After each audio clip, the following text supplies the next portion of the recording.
This is NBK, nothing but Knicks. When Sim passed the assist, you know that it's #1 show that breaks down the game. If you can't play defense, stay out my way. Dribble the ball, come down the lane. 5 seconds on the shot clock, who gon' win us the game? You wanna hear Nick updates and trade rumors? Post-game reviews, this the place to tune in. So tell a friend just to keep the ball moving. Like the page if you feeling the movement. Every game we coming to win. Give us a sub like a player that came off the bench. This is NBK, nothing but Knicks.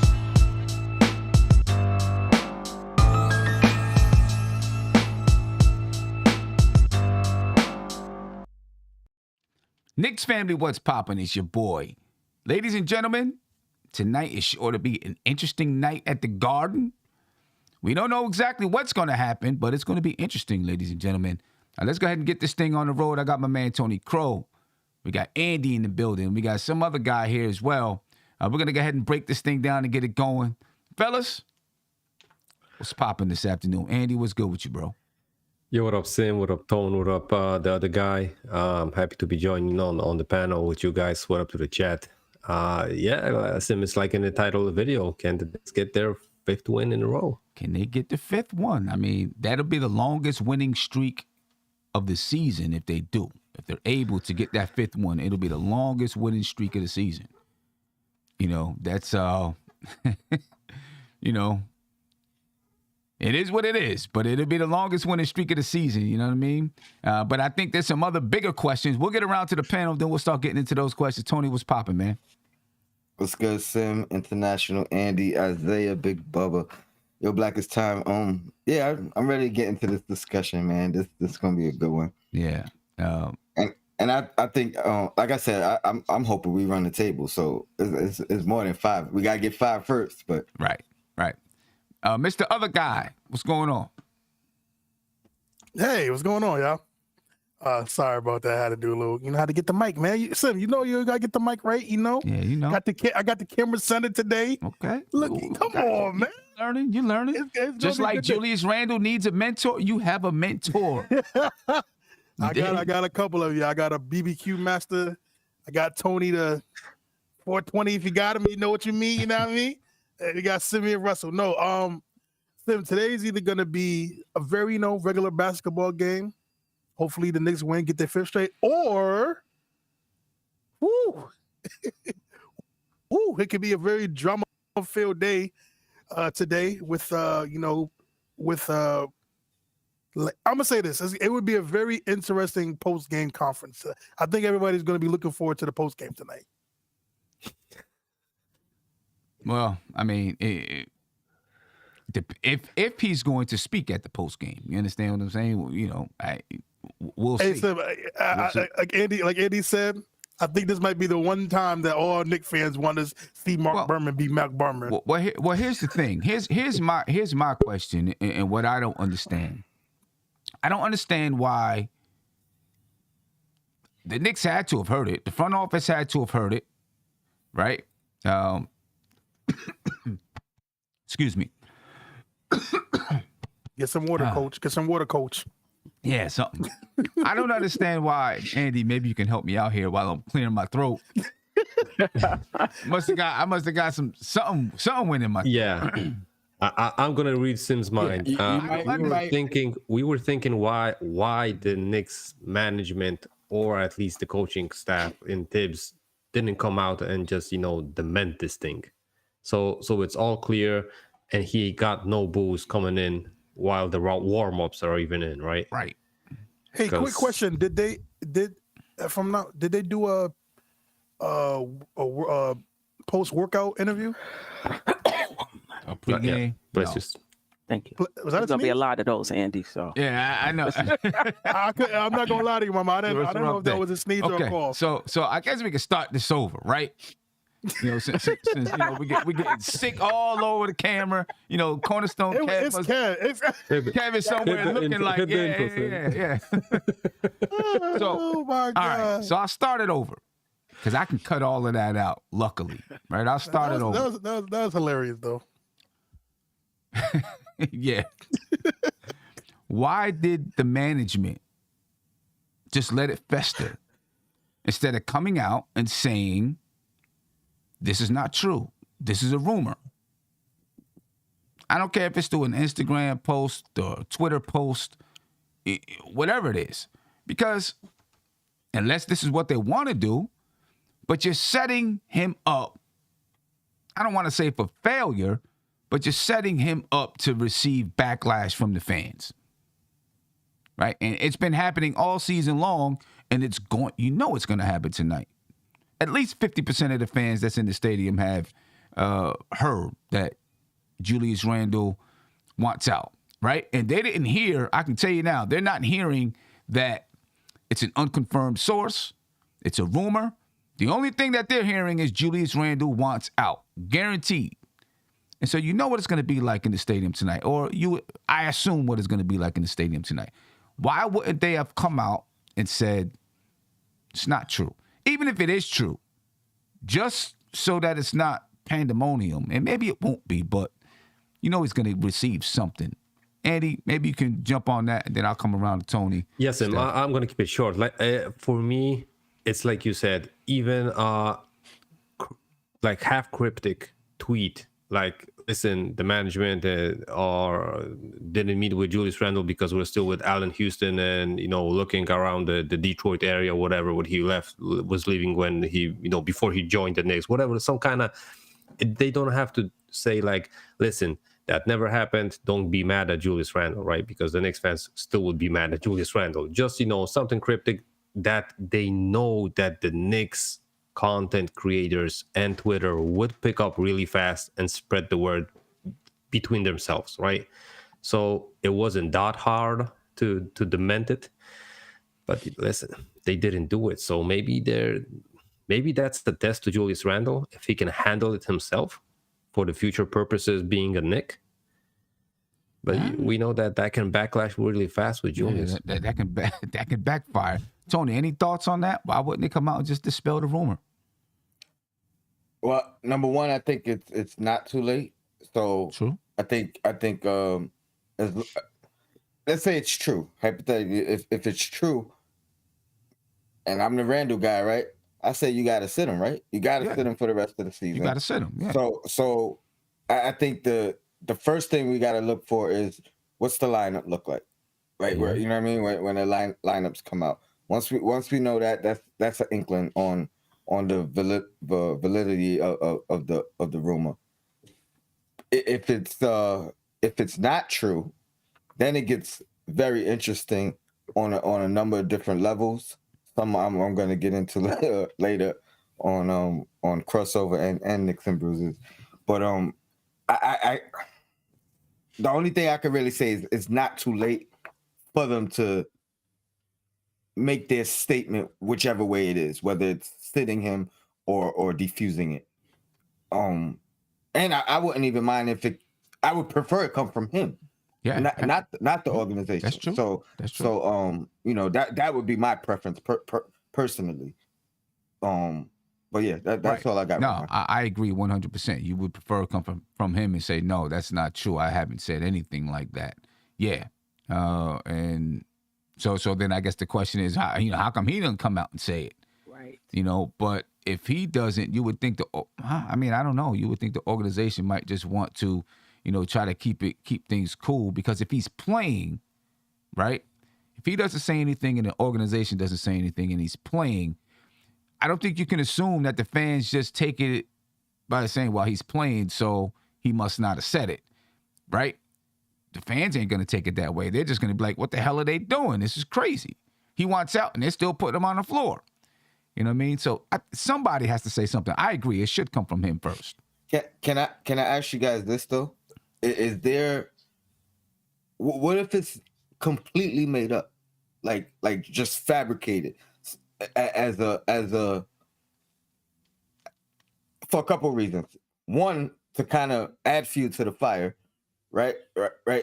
Because it's really a fans a media thing against Randle at this particular moment.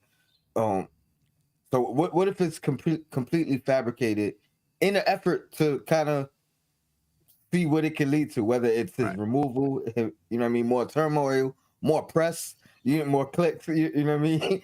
Anything of that nature.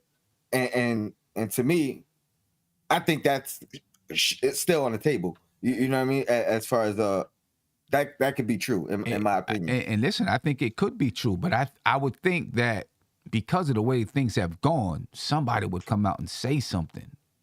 You know what I'm saying? To dispel it so that it doesn't fester. You know? Because if you don't, sometimes, silence can be agreement.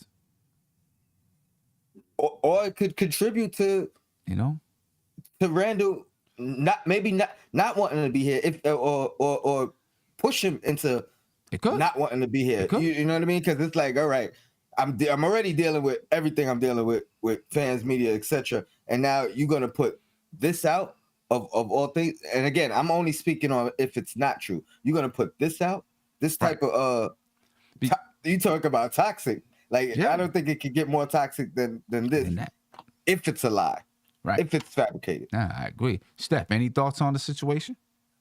Yeah, I mean, I think the number one reason they didn't come out is so Tony and I can have something to talk about on the crossover. I think part of it may also be that they're not given any credence to media reports. I think that's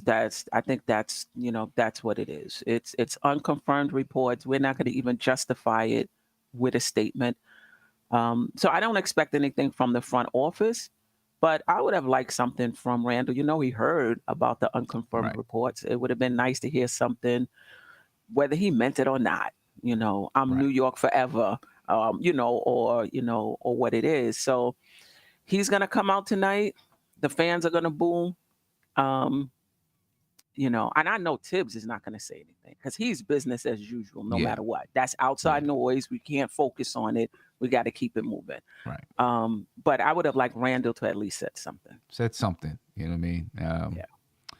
And I agree. I do think the front office is probably like, we're not even going to give any credence to it. But I feel like sometimes some things, they're just letting it fester and letting it burn, right now. I agree. Which can just make it even more. It just makes it tougher on Julius Randle. Whoever doesn't say anything, it just makes it tougher on Randle. Right. Last thing on this subject here, Big Bubba, any thoughts? Can't hear you. Mute it. No, he's not muted, but his mic ain't on. Oh, his mic ain't working. All right, well, we'll come back to Big Bubba, and he can give his thoughts on that a little bit later. After the show, after the show or something, behind the scenes. Yeah. Okay, good. No, I was gonna say, I don't even know what you said there. Don't get Will Smith, man. Oh, Chris Rock. What are you talking about? Like, where you going? I don't know. All right, we're gonna move on. I just wanted to say that I know they seen it because your video got over 16,000 views. Well, I mean, I know they seen it. That don't mean that was part of that viewing population. Yeah, but no, Seb, I would say though, I wish I do wish after the post game workout or interviews sometimes that they do, I really do wish that he would have just said like what Steph said, like, hey, I'm New York forever, or man, that's just that's just hoopla. Yeah, but I was thinking yesterday, and when we did the show yesterday, one of the questions was, is there anything that he can do to win the fans back? And I actually think there is something he could do that would work very well, in my opinion. I think if he went out before a basketball game, grabbed the microphone, and spoke to the fans and said, listen, it's been a rough year for me. I'm growing as a young man too. You know what I mean? And just was honest with them about the way he felt, about, the treatment that he received and about his play and about his attitude, and said, I'm a young man and I'm working to change that. Drop the mic and go play basketball. I think the fans immediately, I was thinking about it last night, immediately would be like, you know what? I'll give him an opportunity. I'll give it a rock. I'll try.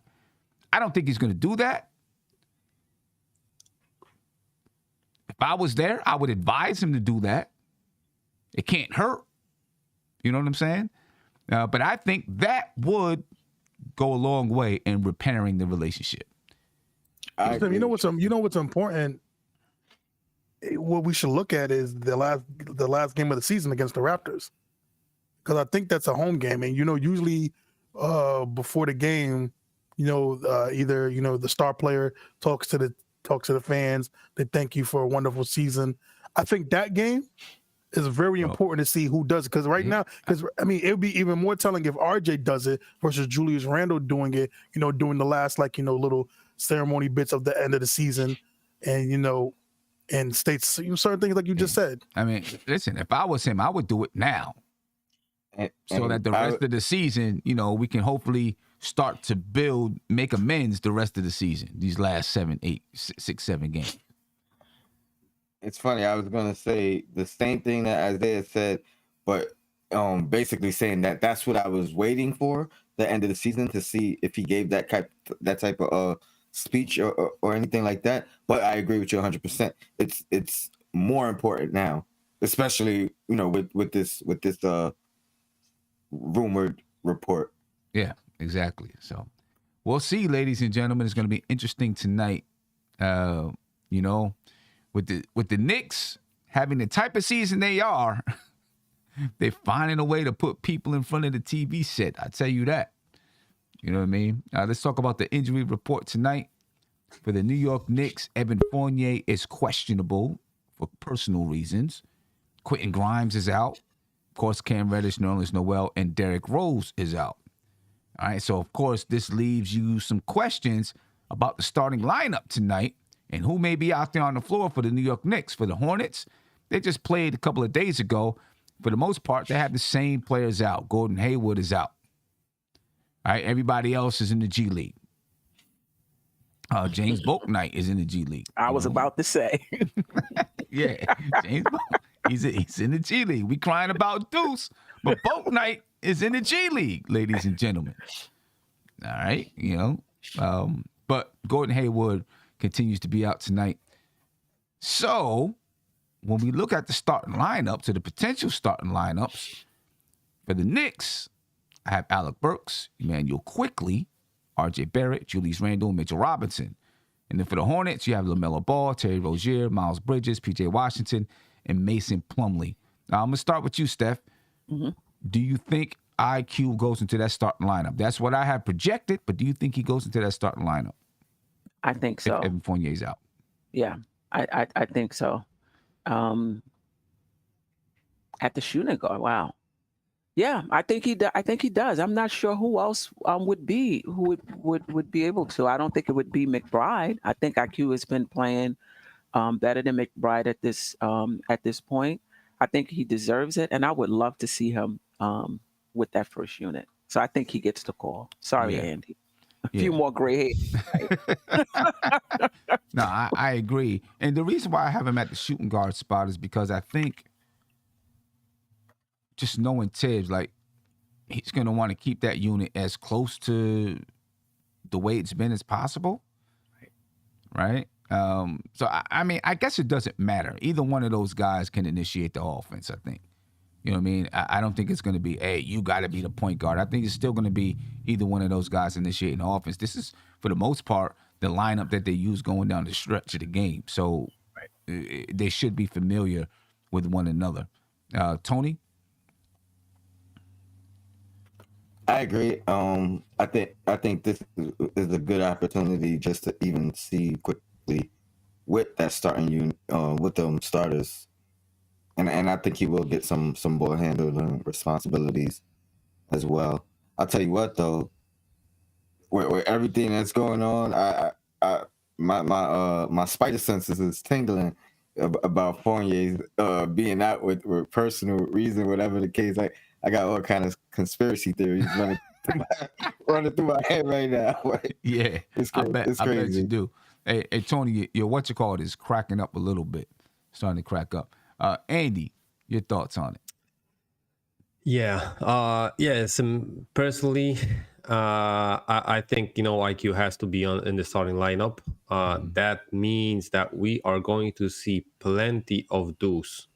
Because we are quite short on the guard rotation, So, that's going to be a problem. And listen, those personal reasons of Evan Fournier, I don't know, maybe he, requested that if he's going to play, Randle's not going to be playing or something like that. And they chose Randle over him. I don't know what's the matter with that. I don't think so. I don't What's up with that? But like I said, Sim, definitely IQ should be, in a starting lineup. And I agree with you that he probably is not going to be the primary ball handler. And probably not going to be playing versus LaMelo, right? I think he's going to be on Rozier. Yeah. And we'll go later on to those matchups, right? Yeah. And I agree 100%. That's why I have it there on the screen with him guarding Terry Rozier. Isaiah, do you agree with the defensive matchups, assuming that Emmanuel quickly starts? Alec Burks guarding LaMelo Ball, Emmanuel quickly guarding Terry Rozier. Size-wise, it matches up. In the previous game, in games previous to that, Evan Fournier guarded LaMelo Ball, and Alec Burks was guarding Terry Rozier. Given the lineup change, if Evan Fournier is out, I think Emmanuel quickly would probably guard Terry Rozier and Alec Burks on LaMelo Ball. Your thoughts?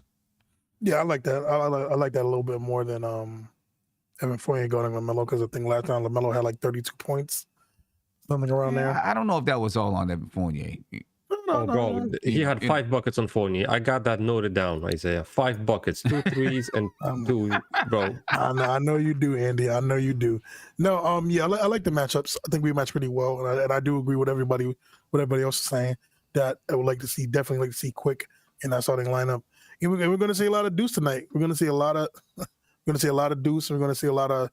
I think it's going to be a tight rotation today, just due to Evan Fournier and Grimes being out. So it's probably going to be possibly 9 to 8 man rotation. I wouldn't be shocked if it was 8 man, honestly. I mean, you have no choice but to be a tight rotation. What are you going to do? You don't know. And the only people coming off the bench is going to be Deuce, Obi, and Jericho. And maybe Taj plays. Yeah, I can see Taj playing. Yeah. So I'm good with that defensively. I think we can match up pretty well with them. We got the size, especially with the starting lineup. Yeah. The question about this game for me is, was the last game a fluke? Was the last game, did they play so well because Julius Randle wasn't there? Like, there's a lot of questions about it, because previous to the last game, the Knicks lost 2 in a row to Charlotte, and they were pretty much smacked in both games. And then in the last game, they turned around and they smacked Charlotte Hornets. All right, and everything switched around. The numbers that the Knicks were previously playing against the Hornets put those numbers up against the Knicks, and the Knicks put up Hornets numbers, right? And it's the same way with R.J. Barrett and Miles Bridges. All right, and this right here is my matchup of the night, R.J. Barrett and Miles Bridges. In the previous game, R.J. Barrett dropped 30 points. He 30 points, 3 rebounds, 3 assists.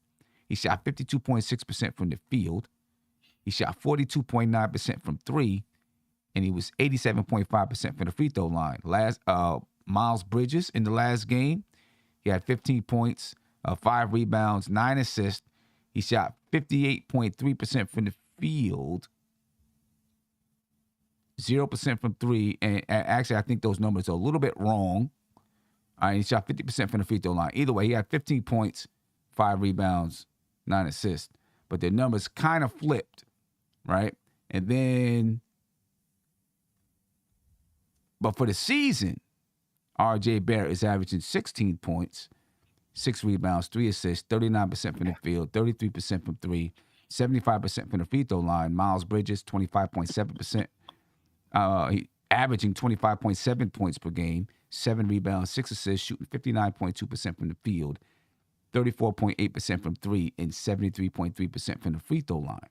All right, so you can see, from the last game where RJ had 30 and Miles had 15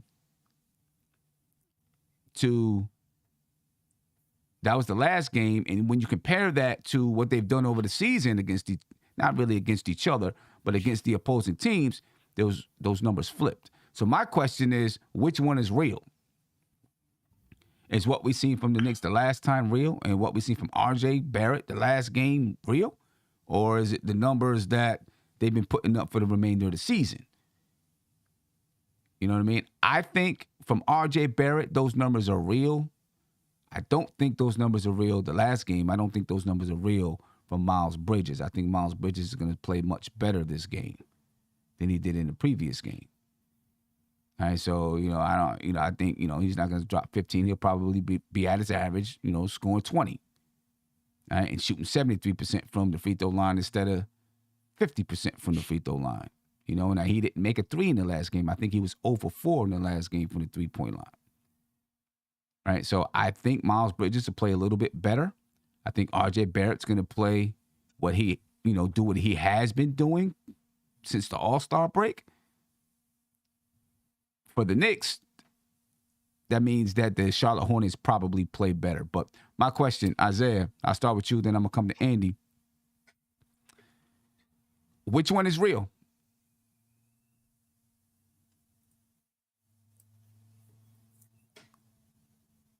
Oh, sorry. Come on, man. I'm talking to you, man. I'm talking to you. Oh, my bad. Wait for So I believe which one is real. I believe the one, with the RJ playing his game.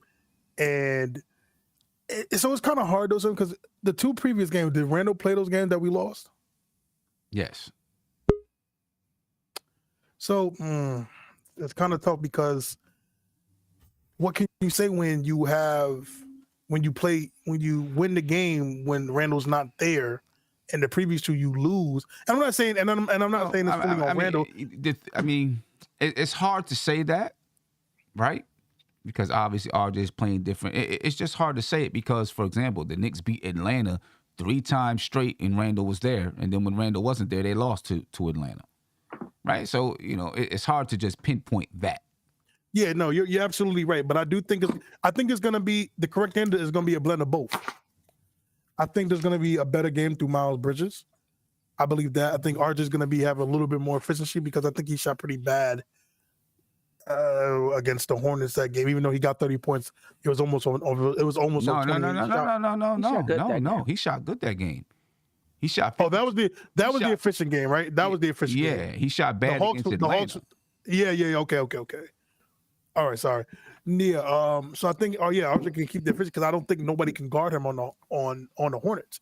They're not a really good defensive team. So I think that's going to be there. Again, I think Miles Bridges is going to play better. Like I said, I think it's going to be a blend of both where the Knicks can't pull it off. I think if we play the offense that we've been playing lately, not so Randle-centric, but the way we were moving the ball. I think, if I'm not mistaken, we got 30 assists that game too, if I'm not mistaken. Yeah, we had like 30 assists. Yeah, so we were moving the ball. We were doing great things. Well, that was by far, besides that Miami game, this was the best game we had all year. So we have to continue on that success. So if we move the ball, play our game, play defense, to me, there should be no reason why we don't win this game. Oh, I mean, well, well, not gonna say that. I guess I'm being the optimistic one today. No, I mean, we lost to him twice, right before the previous game, and for the most part, matchups haven't been good against this team. So, we'll see if the last game the Knicks matched up better. We'll see if that continues. You know what I'm saying? Quick, son, do you think that? Well, I know we're going to talk about it later, but do you think that's because we had somebody quicker, like Obi, in the starting lineup, where we can move better and again, quickly kind of plays? I mean, I say quickly. I mean, Obi kind of plays. I don't want to say he plays like Miles Bridges, but he's that above the rim power forward that pick and roll. You could get that. You think that was a difference? I don't know. Let's put it like this. Terry Rozier, he shot 37% from the field. They still scored. They scored 106 points. Terry Rozier, he didn't shoot well. He scored 18 points, but he didn't really shoot well. Miles Bridges, like I said, 15 points. He normally averaged, 20 points per game. He only went to the free throw line twice. He didn't knock down any threes. So some of those things could play a part in it. You know what I mean? And they scored 106 points. The Knicks scored 121 points. They had good scoring across the board. RJ had 30, Obi 18, Jericho Sims 10, Alec Burks 17, Evan Fournier 12, Emmanuel Quickly 10, Taj Gibson 12. Could that be the case? It could be. You know what I mean? I don't know. That's the reason why we'll find out tonight. It's a good test, I guess. You know what I'm saying? But I mean, you can point to that Atlanta game, and he was out. Randle was out in that Atlanta game, and then they lost it. Now, so you could say, well, it was the first game. They didn't have a chance to get things together, or whatever. Don't know. I don't know. Andy, what do you think? G Fresh, what's popping? I'm gonna come around to you. Yes, and listen, I think Miles Bridges just had an off shooting night. He basically makes a couple of threes. He didn't make none that game. Hence, he didn't take many more of those shots. So I think he just had a bad shooting game. I'm not attributing anything, from the Knicks that basically stopped him. He had the open shots. He just wasn't making them. Then going back to RJ. Well, I think RJ actually Andy shot 58% from the field. He just didn't make any threes. Yeah, that's why I'm saying. Yeah. But he makes 2 of those 4 threes, and he got 20, right. 20 points. So he's basically on his average. Yeah. That's why I'm thinking, and he likes to stretch the floor a little bit. If he makes one of those threes, he has the open lane to get in the paint and stuff like that.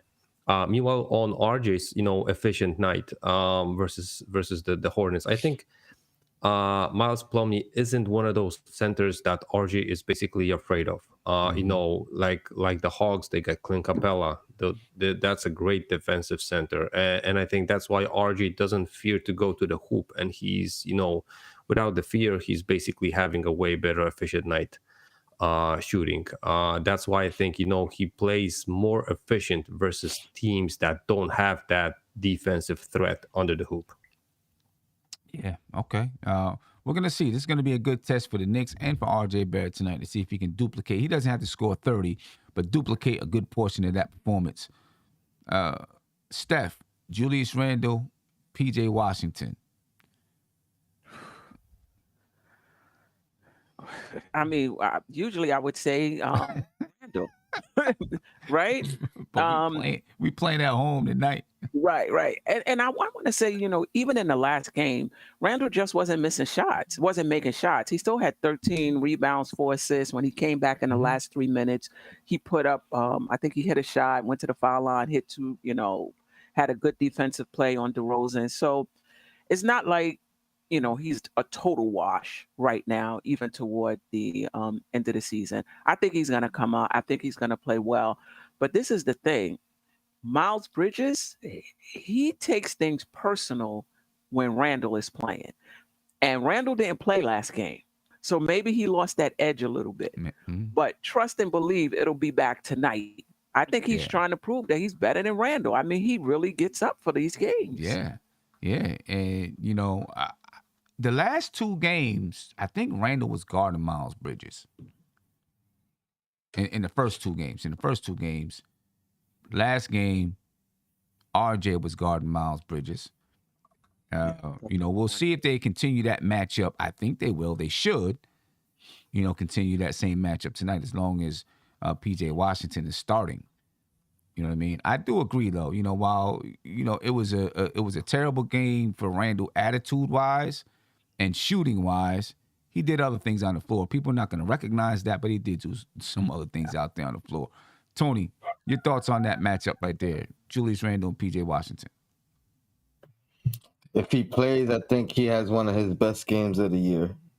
I'm referring to Randle. Okay.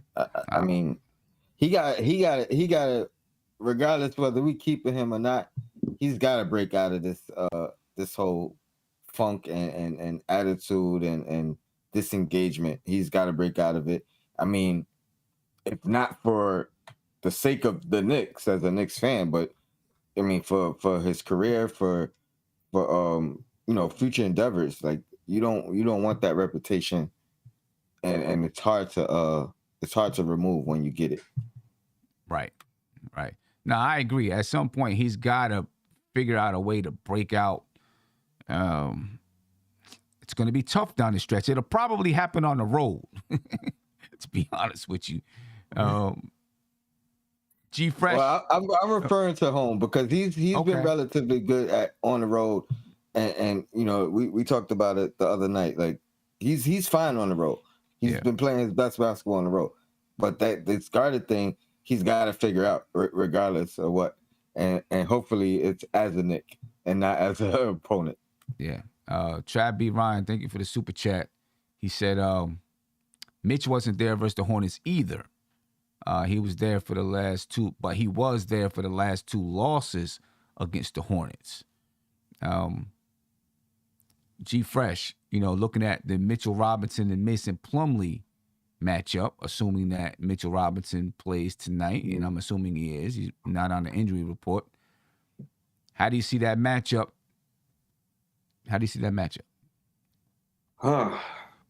Well, I don't know as far as like statistic wise, as far as how Mitch does with Plumlee, but already as far as Mitch's length, his size, his athletic ability, I know it's going to be favorable for Mitch, but let's see what happens as far as that part. But I think Mitch definitely have the edge over Plumlee. Okay. And I forgot that Mitch didn't play the last game. I forgot all about that. Jericho Sims started. He had 10 points and 3 rebounds, I believe it was. Yeah, 10 points, 3 rebounds, 1 assist for Jericho Sims. He played 25 minutes in that game. And then Taj Gibson gave you 12 points and 5 rebounds. So the lineups are clearly different tonight than they were in that game. You know what I'm saying? Very, very different. Very different. Andy, your thoughts on that matchup, Mitchell Robinson and Mason Plumlee? Yeah, listen, I agree with you, Fresh. You never know how this matchup might go.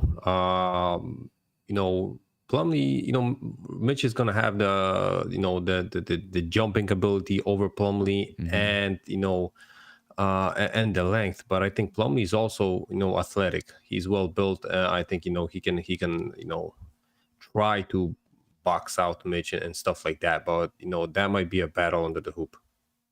Yeah, that's gonna be a battle under the hoop. I think Plumlee, maybe has a little bit more confidence putting the ball on the floor and doing some other things out there, that maybe Mitch doesn't have right now. That's one area that, listen, Plumlee's limited, but that's one area that, maybe he can get a little advantage on Mitch. But I think Mitch wins the matchup. I think offensive rebounding is going to be, Mitch is going to be able to gobble up those boards. I'm hoping that he can do it on the defensive side. I know Steph wants him to do it on the defensive side. I don't know if you're going to see him, catching a lot of alley-oops and things, because I think Mason Plumlee understands that game, because he kind of plays that game too. So I think he understands that game, so he'll know how to defend it a little bit better. I think it's probably going to be, I don't know. I don't want to say a wash, but I guess I'll give it to Mitch. Last game, Mason Plumlee had 7 points and 9 rebounds versus the Knicks. I'm going to go with Mitch on this one. Yeah. It's a toss-up. It is kind of a toss-up. On any given night. Right. It is kind of a toss-up. Yeah, I guess I'll give it to Mitch. This is going to be an interesting game tonight. I do want to shout out Fernando Espinoza. Thank you for the super chat. Hit me with a $10 super chat. I appreciate you for that. Ayub Montan, he said, sorry, Sim. There's no rekindling anything for number 30. Bye. I mean, I don't know. Trav B. Ryan said, thank you for the super chat. He said, if Randle makes that speech, the one that I was talking about a little bit earlier, where I said he should, before a basketball game, address the Garden crowd. He said, if Randle makes that speech, there will be boos as the background music. I agree. There would be. You know what I'm saying? But, and that would be the point of reckoning right there. Like, he would have to go ahead and deal with the boos, let him get the boos out and all of that, and maybe even say, okay, I deserve it. I got it. Speak his piece and then let it go forward. I think that's the way to at least crack the ice on trying to repair the relationship, if it's going to be. But, we will see tonight. The bench. Tony, how do you see that bench stacking up? Because now IQ, as long as Evan Fournier is out, he's questionable tonight. How do you see the bench stacking up? Because now you're going to have Quentin Grimes ain't playing. He's out. So it's going to be Taj, Miles McBride, Obi Toppin, and maybe Taj Gibson, right?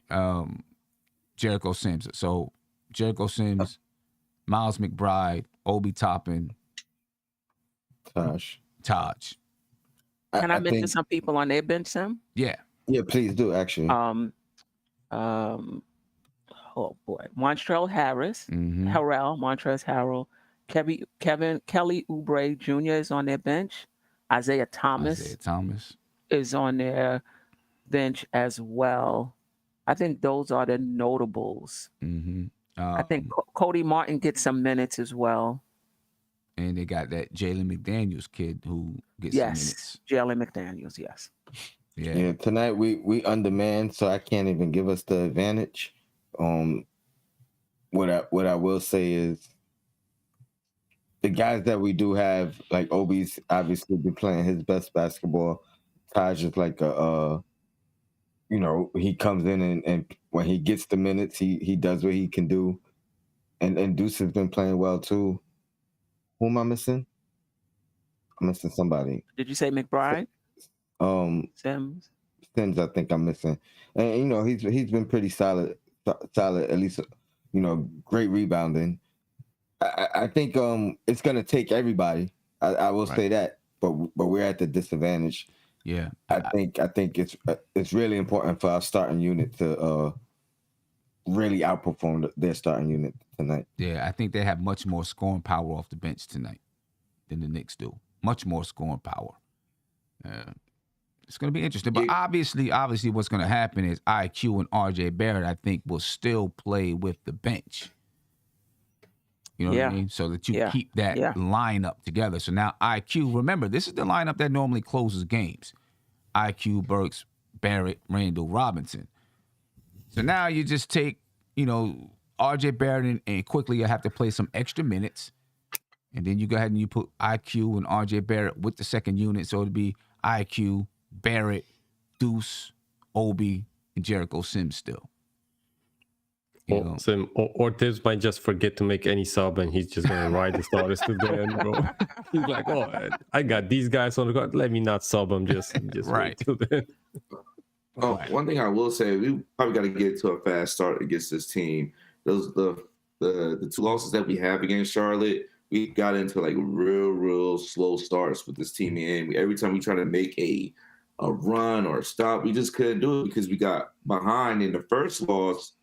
We had a nice little lead and we just kind of just dwindled out the game. But that was early in the season when we was just coming out hot in the first quarter and then second quarter just somewhat disappear. And then third quarter, we're not even there. So I think the key to today's game is, man, if we could get to a fast start and just keep that lead, know when to, get key shots and baskets, I think we'll be able to win. And I think a lot of times, not to blame Randle, but you see a lot of times when we do either are making a run, Randle tends to kind of mess it up with his energy. So I don't know if we're going to play Randle. Most likely probably will. But if we get to a fast start, I think we have a really good chance of winning. No, I agree. I think we definitely got to get off to a fast start against this team. Which, I still don't really like the matchups against this team. But, obviously the Knicks won the last time. We'll see if they can do it again against each other this season. After the last game, the Knicks kind of evened it up a little bit. The Knicks are averaging 101.3 points per game. The Hornets 102.3. The Knicks are grabbing 48 rebounds. The Hornets 44.3. 23 assists for the Knicks. They came into the last game, I think, like 17 assists or something like that. You know what I'm saying? Then they had 30 assists in the last game. But 23 assists for the Knicks, 24.7 for the Hornets. Both teams around 7 steals. Both teams around 4 blocks. The Knicks brought that turnover average from 15 down to 14 after the last game. The Hornets averaging 10.7 turnovers. Neither team really shooting great from the field. The Knicks 43.4%. The Hornets 44.2%. The Hornets are also 44.2% from the three-point line, and the Knicks are 39.5% from the three-point line for the season against each other. right? And both teams can't hit free throws. Mm-hmm. So, with both teams, they got to watch the three-point line. Like the Knicks got to watch the Hornets from the three, and the Hornets need to watch the Knicks from the three. These numbers are pretty even. If the Knicks can, stay even with them and then try to pull it out in the end, I don't know. We'll see if they're able to do that and even this series up 2-2. Right now, the Hornets lead it 2-1. Let me get to a phone call here, and then I want to know if there are any other numbers you want to point out or any thoughts on these numbers here. But let me get to the caller real quick. Caller, you're live, man. Tell me your name and where you're from, please. What's going on, panel? It's Nick in Jersey City. Nick, what's going on, brother? How you feeling, man? Doing good. Looking forward to the game tonight. Interested to see what happens with Randle if he even plays. So far, it looks like he's going to play. He's not on the injury list. And even if he's not going to play, they would at least say, they'd have him on there for something. Either say that his quad was sore, personal reasons, or, rest. Somehow, some way, he would be on an injury report. He's not. So I think he's playing. Yeah, it seems so. And I couldn't agree with what you said more. I think the best move for him right now is to address, the elephant in the room and clear the air with the fan base. He did it. I don't think it's in his nature though. He kind of did it when he did the thumbs down. He put out a social media post, but then he didn't want to talk about it when the media was asking him about it. Like I don't think he wants to do it out in the open, let alone in the middle of the garden. You know what I mean? Yeah. I don't think it's in his nature. I agree with you there. And the thing is, to me, like a post, it just doesn't do the trick. Not in this situation. I just don't think it does the trick. That's the reason why I said, hey, try to do that thing in person on the garden floor in front of everybody, because I just don't think a post does it. It doesn't reach everybody. Right. It doesn't reach everybody. And when you get out there and you do it that way, it's like you're actually speaking to, because people are there. You're actually speaking to them. When you do a post, it can be very informal. It's almost like you're hiding behind the keyboard.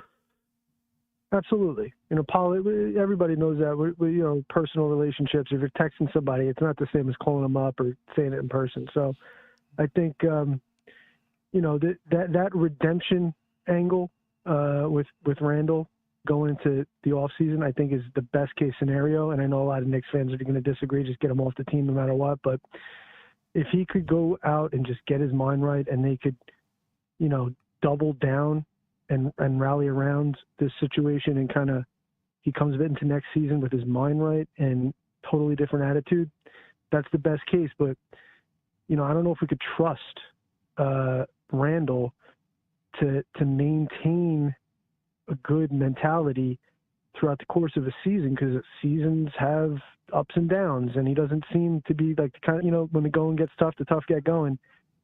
I hate to say it, he doesn't seem to be that kind of guy. He seems to be like, when the going gets tough, he's like, he gets down on himself, and it just makes the situation worse.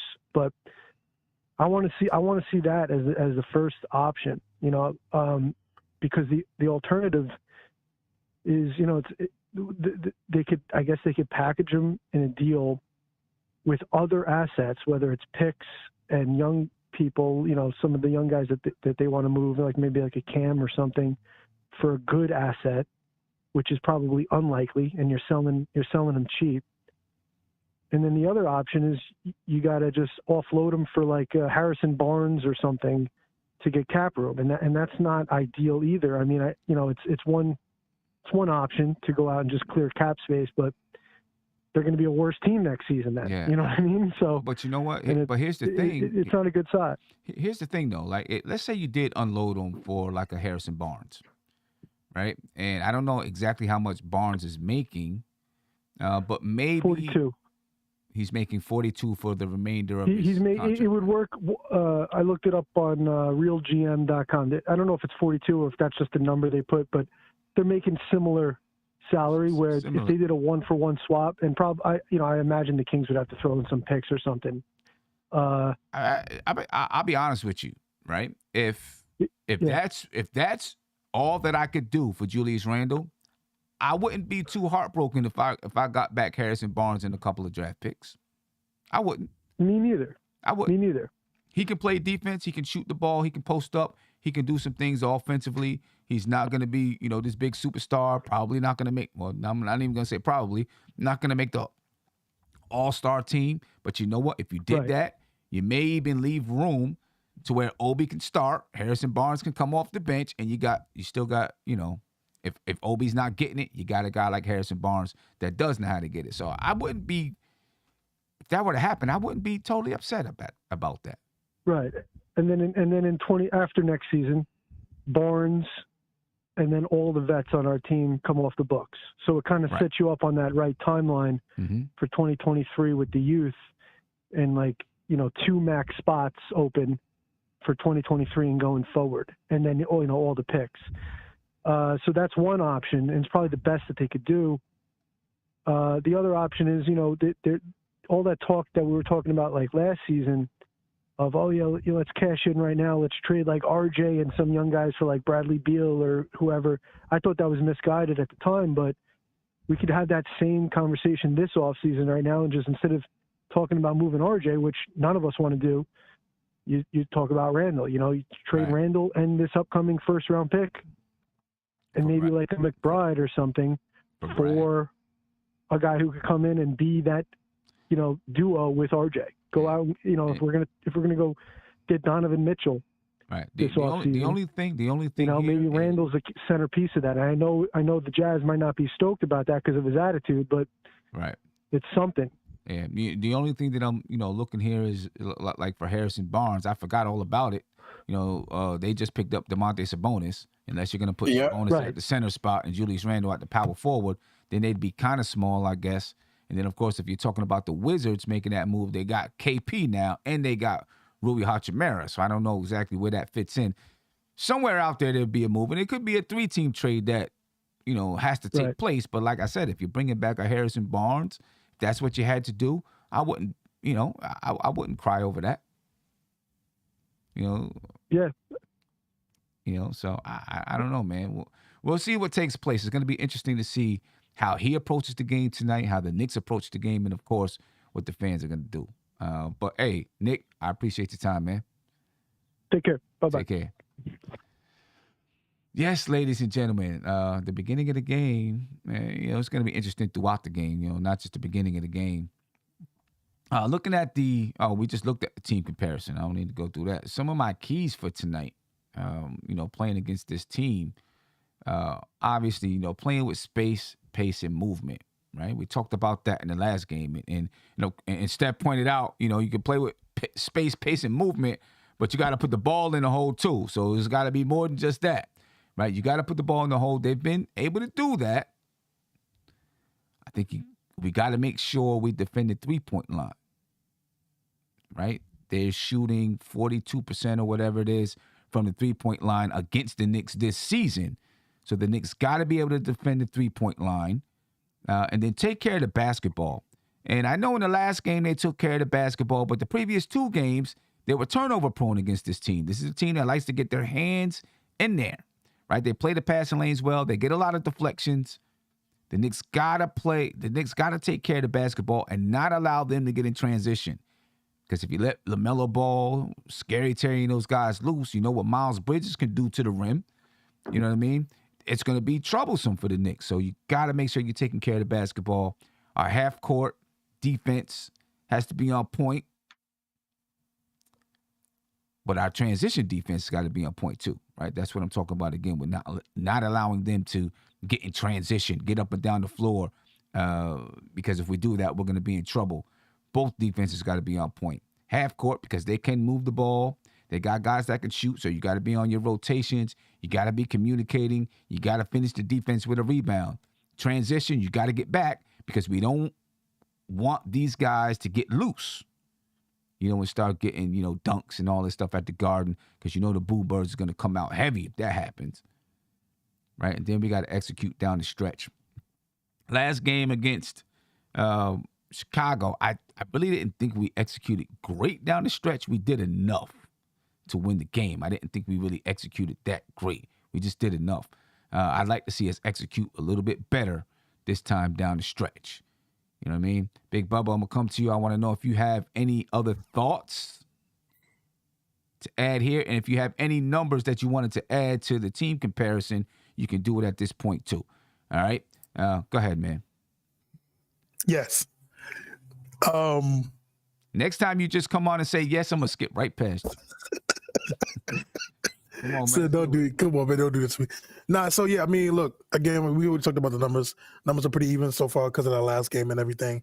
You know, Knicks got to just play their game. I think the Knicks just, you know, run the offense how they do, like they said last game, move the ball. We should be fine. Moving the ball to me is going to be key for this because I think the difference between those other two games that we lost was that we weren't moving the ball. And again, it's not all on Randle because I just think, you know, just throwing it to the post, like how you do it, just dribble it, pound it in the paint. I don't think that's going to work against this team. I think acting slow is not going to work. I think the Knicks team has potential to be a fast team. You know, we've seen them be a fast team. I think being a fast team against this team works because, again, they're not good defensively. Yes, they got shooters. Yes, you know, they got great point guard play. But LaMelo don't play defense. Terry Rozier don't play defense. Some of these guys really don't play defense, honestly. I mean, I think Miles Bridges is an okay defender. But, again, we gotta beat these guys because they're not a good defensive team. Let's go north and south. I feel like if we go north and south against this team, we're going to be fine when it comes to scoring and everything. We just got to play our game and just don't. And I will say the Knicks have been doing that. They haven't been going just to Randle in the post or, you know, letting them just ISO and everything. They've been a lot better with that. And I think that kind of contributes to why he's kind of been a little bit frustrated because he's not finding his place into the offense like that. But I will say if the Knicks continue what they're doing, we'll be fine. I mean, I don't know. I mean, and again, so I'm not putting this all on Randle. I don't want to make it seem like that. No, I'm talking about finding his place in the offense. You know, last game he was just not hitting shots. He still got shots. He just didn't hit them, and some of them were layups. Just didn't make them. The previous game he had 18 points. Still, he didn't shoot well from the field, but he was getting shots that he normally gets, and the ball was still in other people's hands. So I think he can find his footing. And has found his footing and knows where he's going to get his shots. He's got to make them. And when he goes to the basket, stop double clutching. Just go up and try to dunk it on somebody. You know what I'm saying? Stop going up and playing with the ball. What? Again, I said this before. Look, I know people feel how they feel about Randle. I really believe if Randle played a little bit more towards being a more traditional power forward, I think he would be great. I think he would be almost, I don't want to say perfect on a team, but he'll be a lot better than, you know, just him trying to be a finesse. He's not. I feel like he wants to be a finesse player, and he's not that. You know what I'm saying? Mm. He's probably one of the maybe top 10, 15 strongest guys in the league. Yeah, probably pound for pound. Probably. Yeah. Let me get to a caller, then I'm gonna come to G Fresh, man. Caller, what's popping with you, my man? You there, caller? Yeah, I'm here. What's going on with you, man? My name's Michael White. From Dayton, Ohio, originally. All right, appreciate it. And I'm an Obi fan. You're an Obi fan. Okay. I saw every college game he played at home. I didn't have no money, so I had some free tickets every game. I ain't got no money like that. I couldn't afford it now. But Obi can shoot. He really can shoot. The reason he wasn't shooting well was because he wasn't getting minutes and he couldn't get into. He should be 0 for 1 or 0 for 2. Now that he's getting the opportunity to take more threes, he's knocking them down.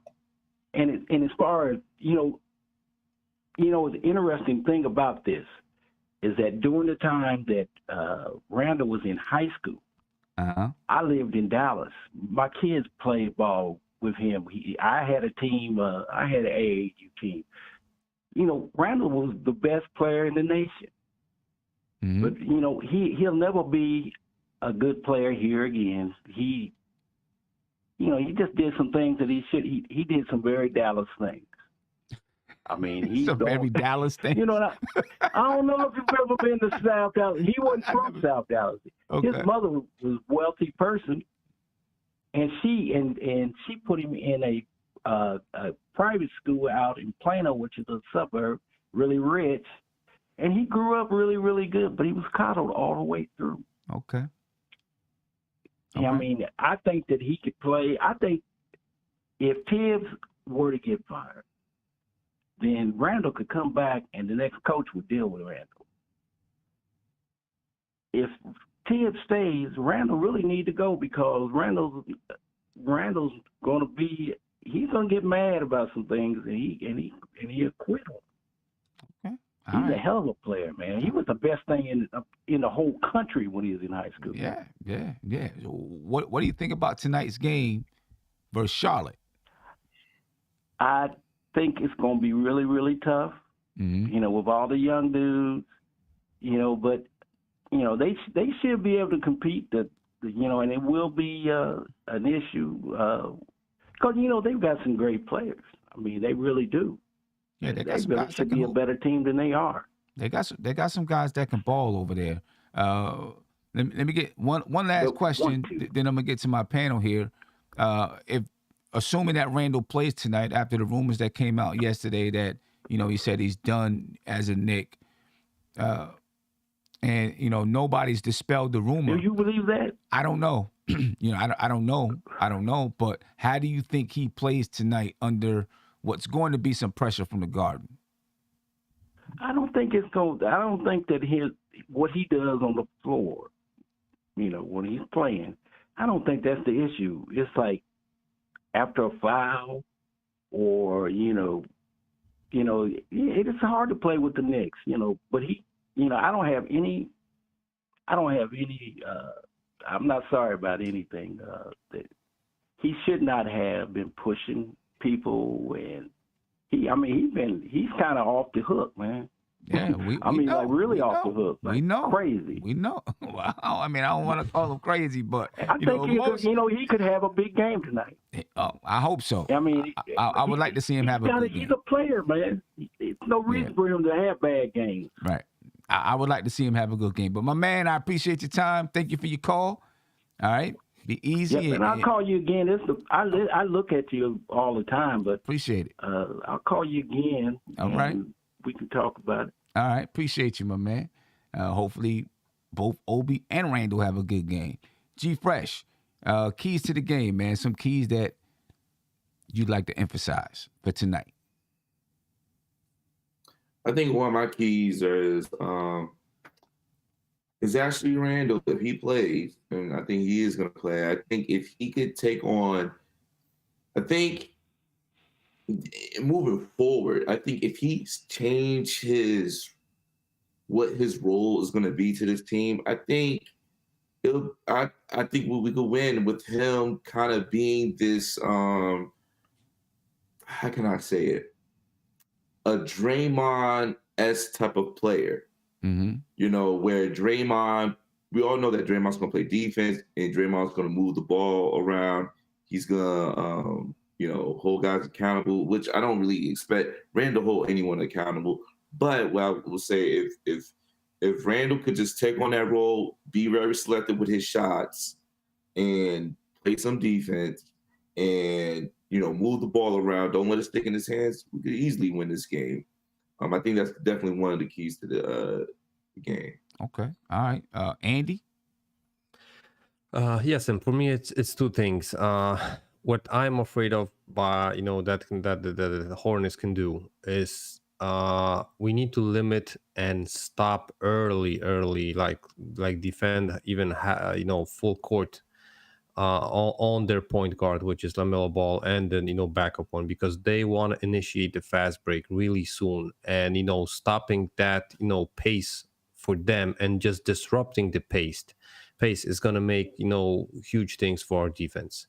That's one thing. And the other thing is, I think like LaMelo Ball and Terry Rozier, they are such hot and cold players that if they are in a rhythm, we need to double team them off the jump. You can't allow them after they make two shots. You can't allow them even to pull up for the third one, because they're really streaky.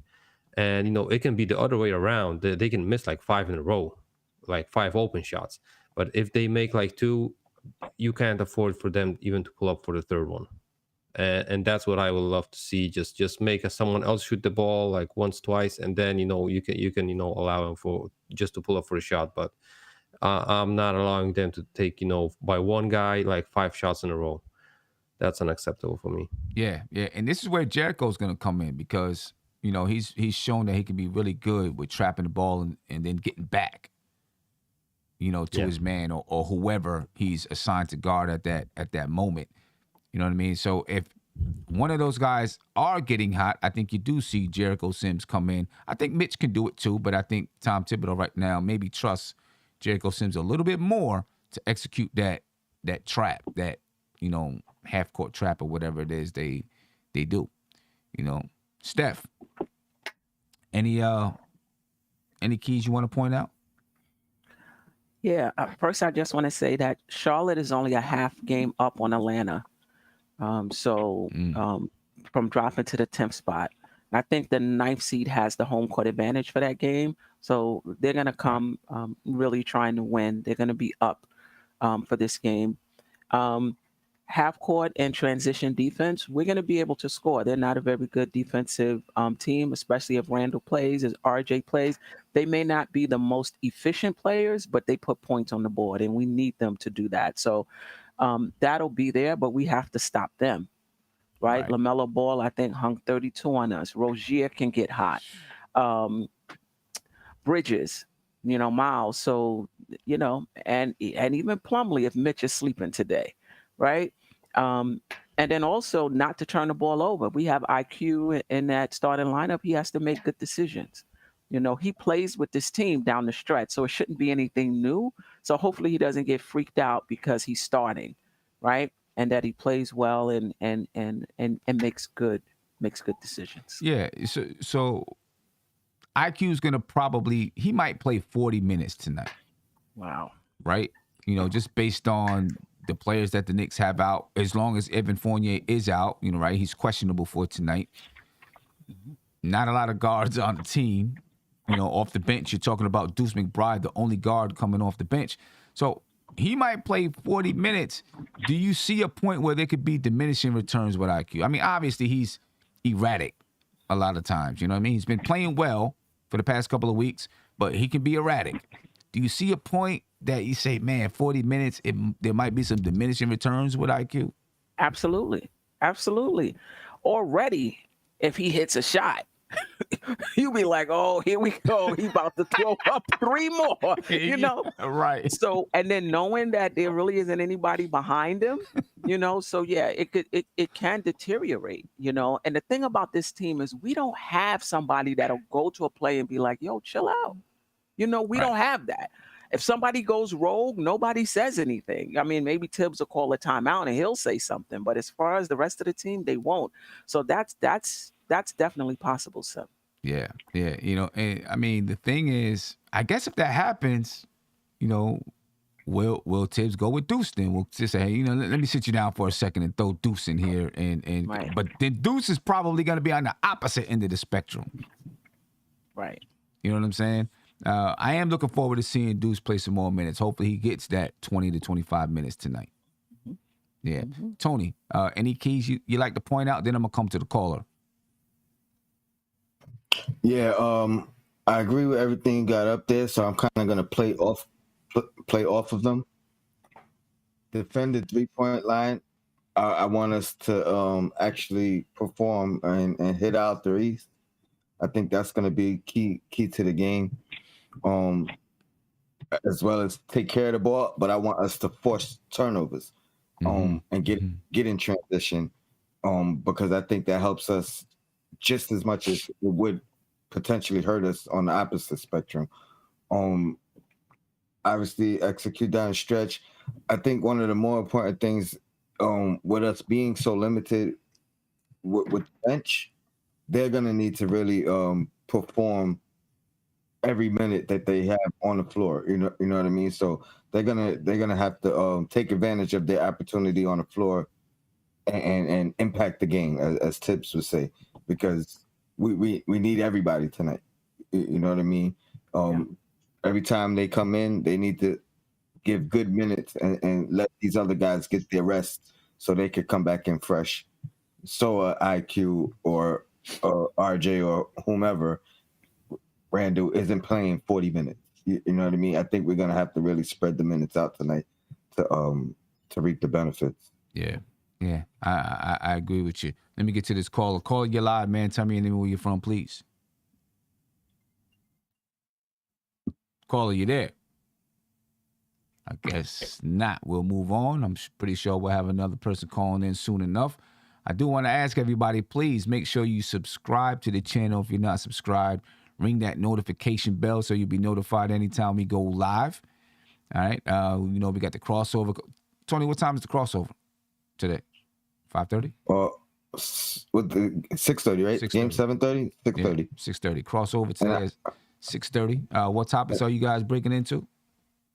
Queen, what we got tonight? Well, we're definitely talking about Randle and him asking out. I know it's been covered a lot, but the thing about the crossover is there's a lot of chat involvement. So this will be your opportunity to get your comment highlighted. And once we get that phone up, it's going to be another level of chat involvement. So yeah, we'll be talking about that. Sherwin M asks, why are we talking about Randle more and what happened?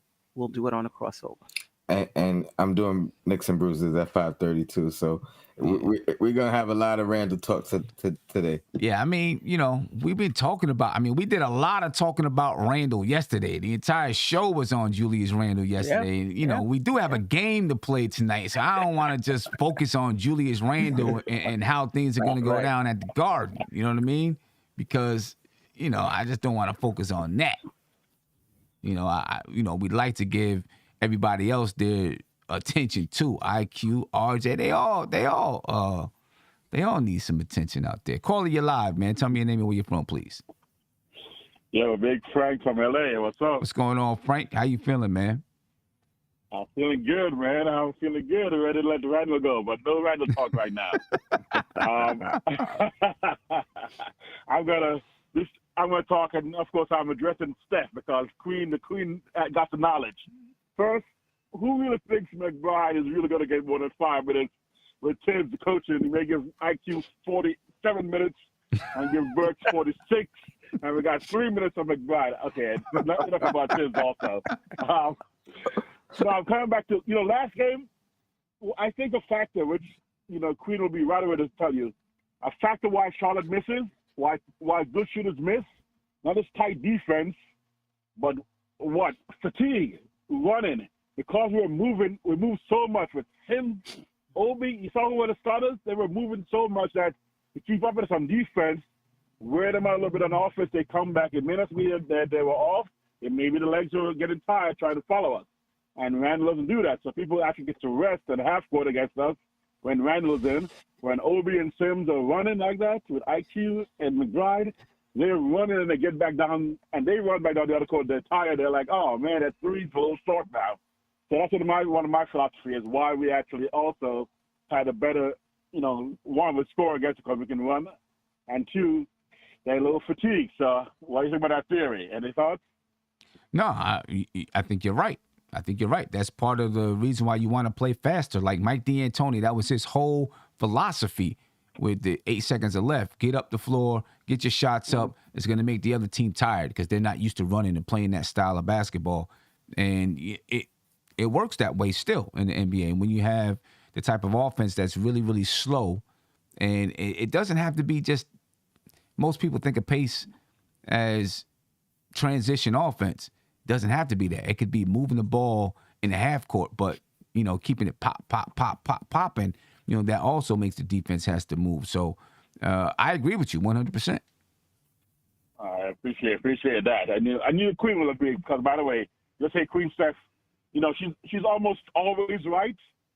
And a few times she was wrong. It was a logical reason why she was wrong, but she was still kind of right. I was trying to give her props. So that's where the brains of the operation is. It's right there with the Queen. There you go. Okay? There you go. If anyone wants to protest that and try to debate, I'm going to defend her and give you a little Will Smith attack, okay? I appreciate it. Hey, Frank, I appreciate you, man.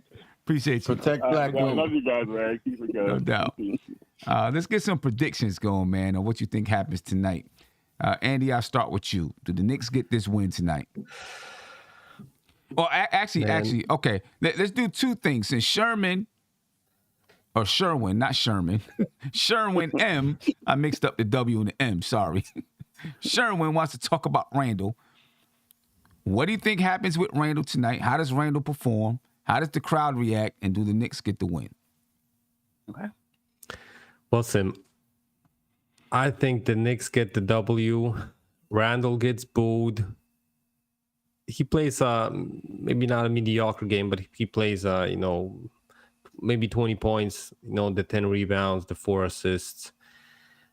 And he still don't stays with the team after the win. He just leaves, maybe not throwing the ball around and stuff like that. He's just gonna leave like he's, okay, he doesn't have friends on the team. Okay, Steph.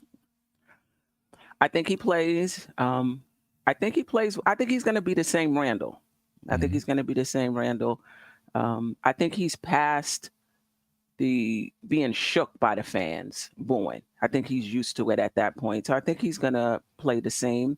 I think the Knicks get the win, but I think it's going to be close. Charlotte is playing for something, and we're going to have a tight rotation. So I think it's going to be tough. Yeah. All right. Tony? RJ and Randle combined for 90 in the Knicks win. That's a hot take. How many overtimes are we gonna play this game? Right. Nah, we gonna end them early. I mean, if they combine for 90, we better end them early. You know what I mean? Right. We better end them early. What about the crowd, Tony? Oh, they booing. And whether he come out and do the little intro speech before the game or not, I think they booing. But when he dropped that 45, they gonna be cheering. All right. Isaiah? Yeah. So I think Randle's gonna be Randle. I think they're gonna boo. Then I think once they boo, I believe he's gonna hit a couple shots.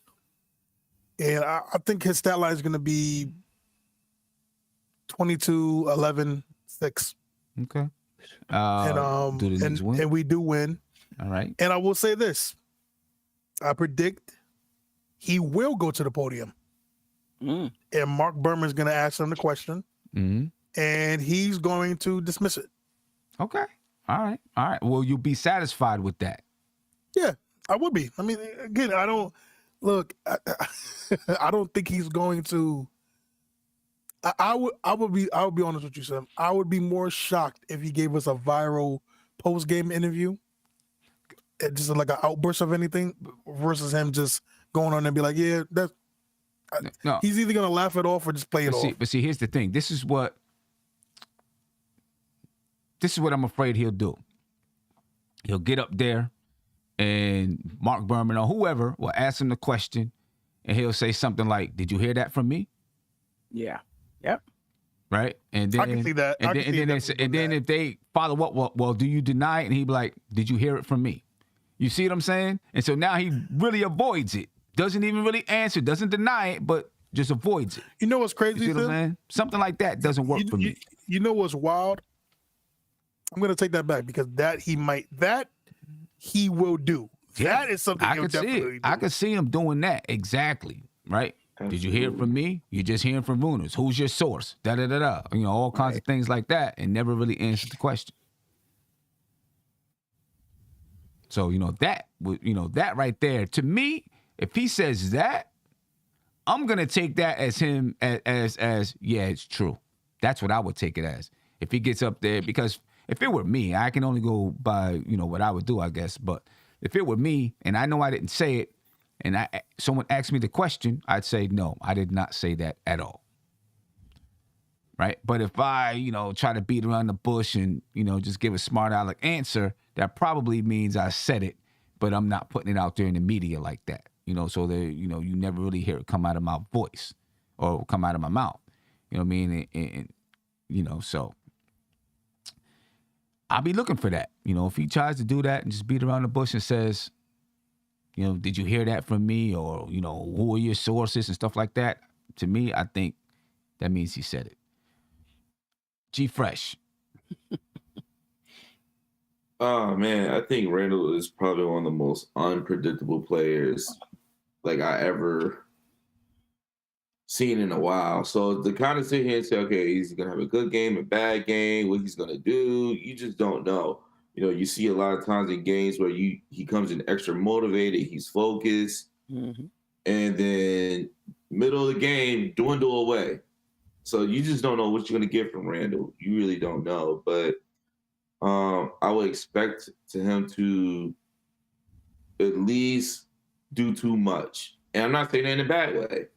He's going to try to do too much, to prove the naysayers. And whether he goes on the podium, I really don't care. I'd rather hear from Scott Perry or Leon Rose.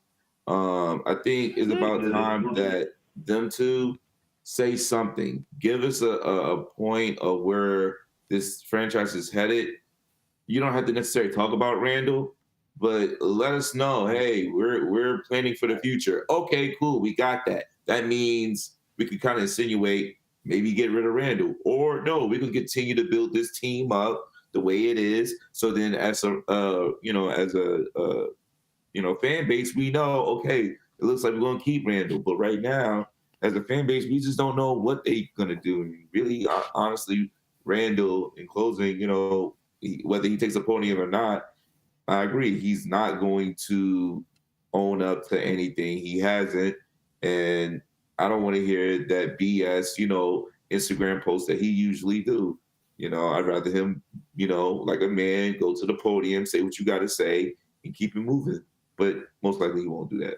Yeah. Knicks win tonight? I think we definitely win tonight. I think we're just hot right now.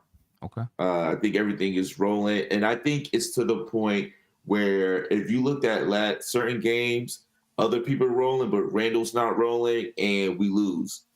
It's to the point now, it's like we don't need him to kind of score 20 points a game or be the main vocal point for us to win anymore. We can kind of just let the young guys do what they do, and Randle just have to fit his way in. That's why I mentioned if he could change his mentality and come in and say, you know what, I'm going to be the third best player on this team, and I'm going to do the little things to help this team win. But clearly he wants to be the number one guy. But you know what the problem with that is, though, bro? The big thing is that, I'm going to be real with you, there's no NBA player that says, I'm the third best player on the team. It's really hard to see. It's hard to get that because, again, even guys with Draymond Green, he'll tell you that.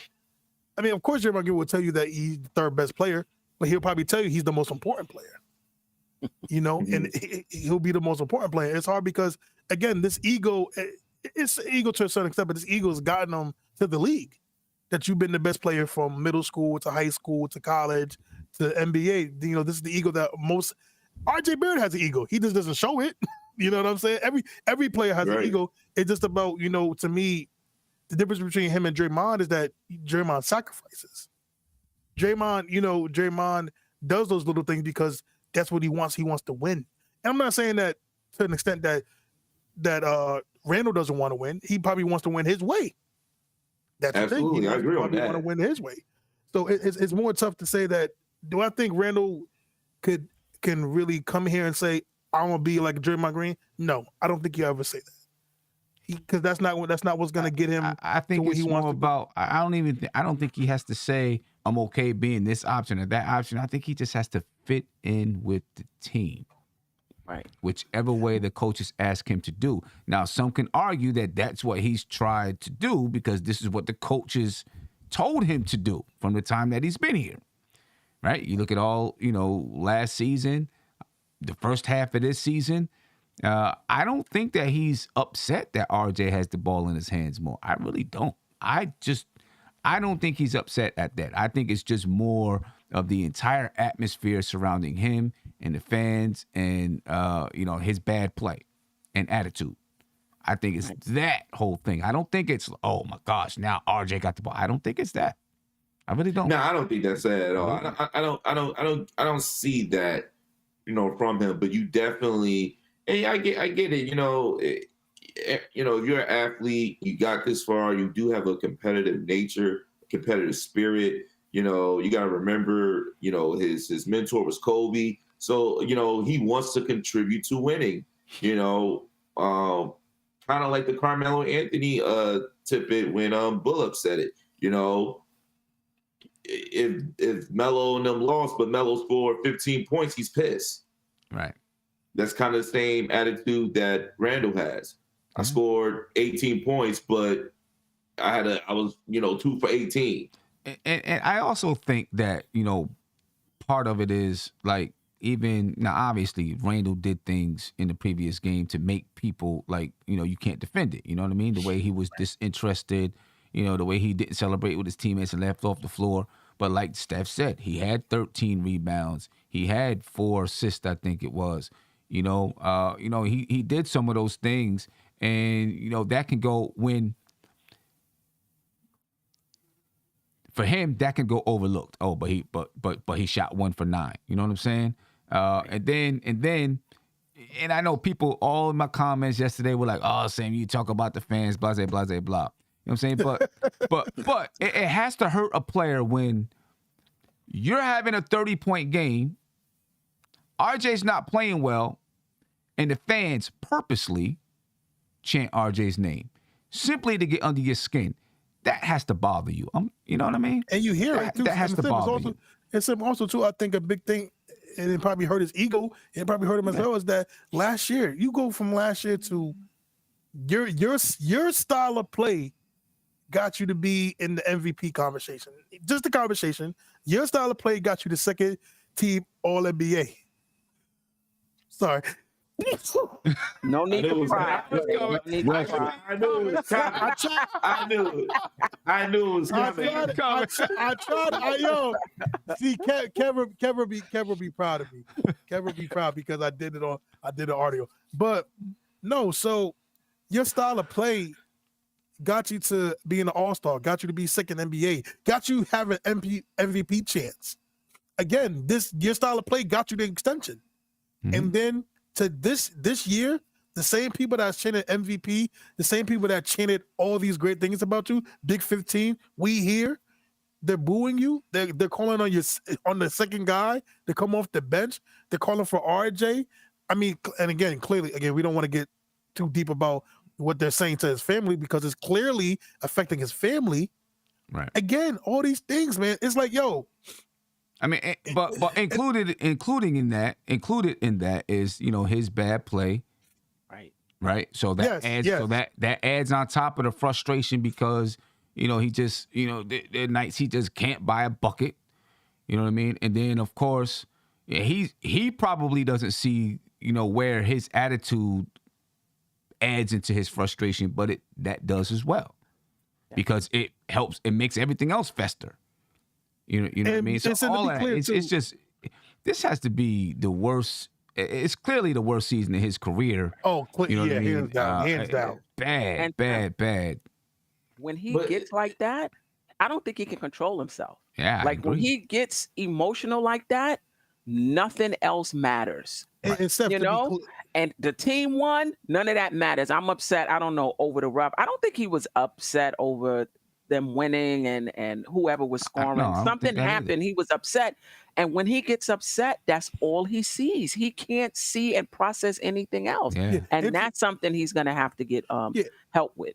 And to be clear, Steph, this isn't just like his attitude happened this year.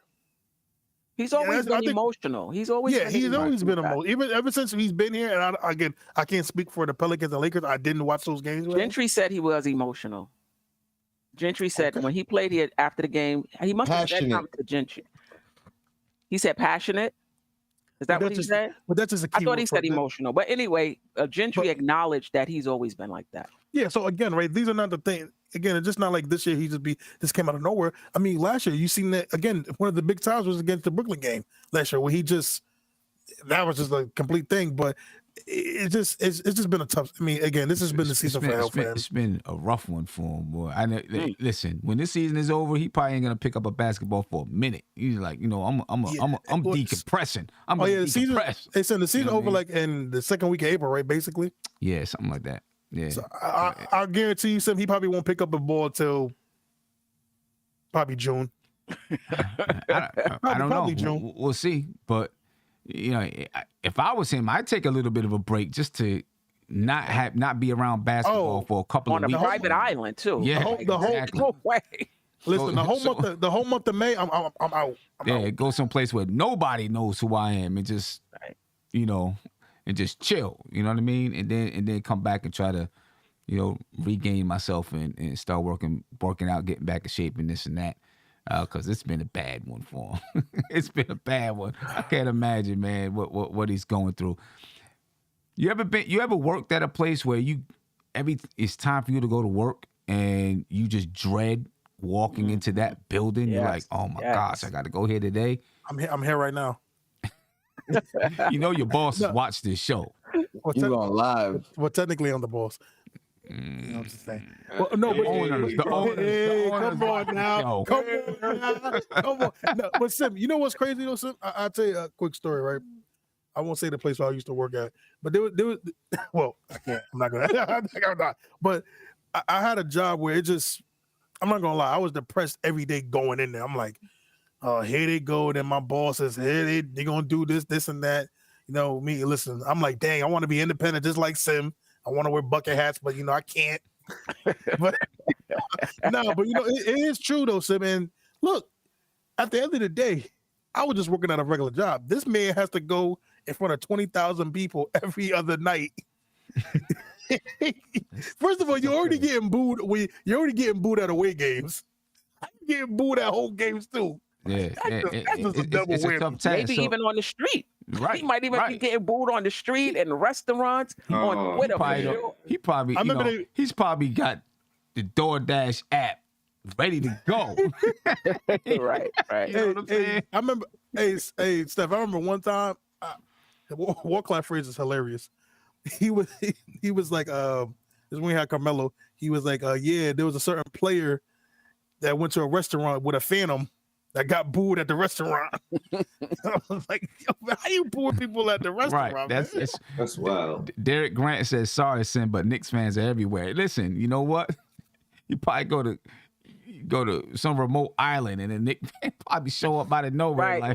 Right. Stay here, Randle. So, probably be hot. Nah, there's a lot of Knicks fans, man. Everywhere I travel, man, it doesn't matter where you go. You see, they don't talk about it as much, but you see Knicks fans all over. I was in Vegas. I'm seeing Knicks jerseys. I just came from Orlando. I'm seeing Knicks hat jerseys. Like, yep, go Knicks. So, like, we out here. Yeah. So it's everywhere. So I don't know where he got to go to escape everybody, but maybe he can, charter one of them flights out of space or something. Somebody in the chat said, chilling. Now your wife got to be New York ready. They ain't lying. But I don't know why she even decided to even reply on Twitter. Like, she I mean, she should have just kept it. But I understand she's defending her husband. Will Smith was defending Jada. That, though. Yeah, I mean, look what Will Smith did to defend Jada. Oh, you know what I'm saying? Come on. I don't know what's going on right now. The world is crazy. World's crazy right now, man. Anyway, ladies and gentlemen, we just talking right now, but we're gonna get up out of here so that you can go over to Knicks and Bruises at 5:30. Tony's gonna continue the conversation about Julius Randle, and we'll be back on the postgame show about 10:15 or so. All right, so I'm looking forward to seeing you there. Please make sure that you subscribe to the channel, ladies and gentlemen. If you're not subscribed, subscribe right now. Ring that notification bell so you can be notified when we go live. Then at 6:30, the crossover is coming on. There'll be, some more topics for you to talk about. So, we're going to get up out of here, ladies and gentlemen. Be peaceful. Hey, I know one thing. You better have that post-game interview ready. We out. This is NBK. Nothing but Knicks. When Sim passed the assist, you know that it's...